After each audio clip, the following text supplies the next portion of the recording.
अस्सलामुअलैकुम। उम्मीद करती हूँ मेरी ये कहानी आपको पसंद आएगी। एक रात मैं थक हार कर अभी लौटा ही था। रूम लाइट ऑन करने की हिम्मत भी नहीं थी मुझ में। मुझे लेटे हुए अभी चंद मिनट ही गुजरे थे कि मैंने उसे मोबाइल उठाकर मैसेज किया और उसे कहा कि आप जिस घर में तुम रहती हो उसका एड्रेस तो ठीक लिखवाया है ना तुमने। वो बोली हाँ ठीक है, लेकिन आपने पूछा क्यों? मैं तुम्हें बर्थडे गिफ्ट देना चाहता हूँ।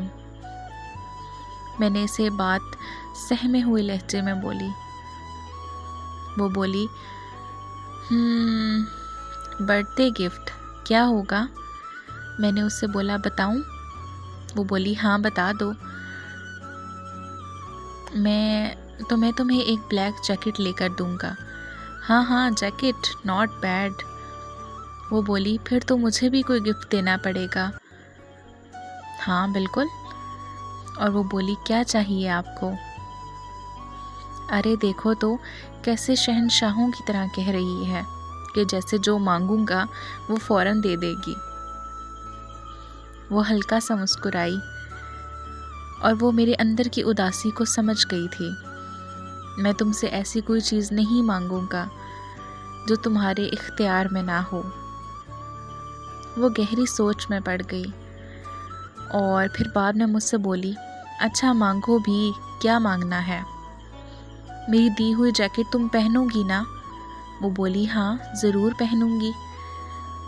अच्छा तो तुम ऐसे करना, इसे पूरे 6 महीने तक पहने रखना।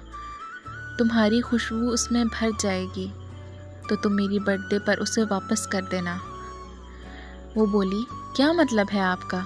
आपका दिया हुआ गिफ्ट वापस भी करना है? हाँ जी बिल्कुल। वो बोली कुछ और भी तो दे सकते हो। मैं मांगूं तुम क्या दोगी? तुम्हें याद है ना, तुमने कहा था तुम मेरी नहीं हो सकती। कहा था ना? हाँ बिल्कुल कहा था। मैंने रोते हुए कहा किसी तरह भी नहीं। बोली हाँ किसी तरह से भी नहीं।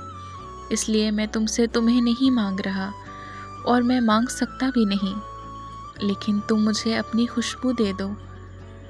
वो तो तुम्हारे इख्तियार में है ना। मैं तुम्हें महसूस करना चाहता हूँ। वो बोली महसूस करने से क्या होगा? मैं बोला जब 6 महीने बाद तुम्हारा अगला बर्थडे आएगा, क्योंकि तुम्हारा बर्थडे सर्दियों में आता है, तो मैं तुम्हें फिर से एक जर्सी गिफ्ट कर दूँगा। तुम उसे फिर से पहनकर उससे अपनी खुशबू से भर देना। अच्छा फिर? उससे क्या होगा? फिर आपको अगले बर्थडे पर एक शॉल दूंगा तो तुम उसमें अपनी खुशबू भर देना। इस तरह करते करते मुमकिन है मुझे ज़िंदगी गुजारना मुश्किल ना लगे। वो मेरी आवाज़ में मेरे आंसुओं की नमी महसूस कर सकती थी। मैं उसके सामने रोना नहीं चाहता था, इसलिए मैंने कॉल ही बंद कर दी।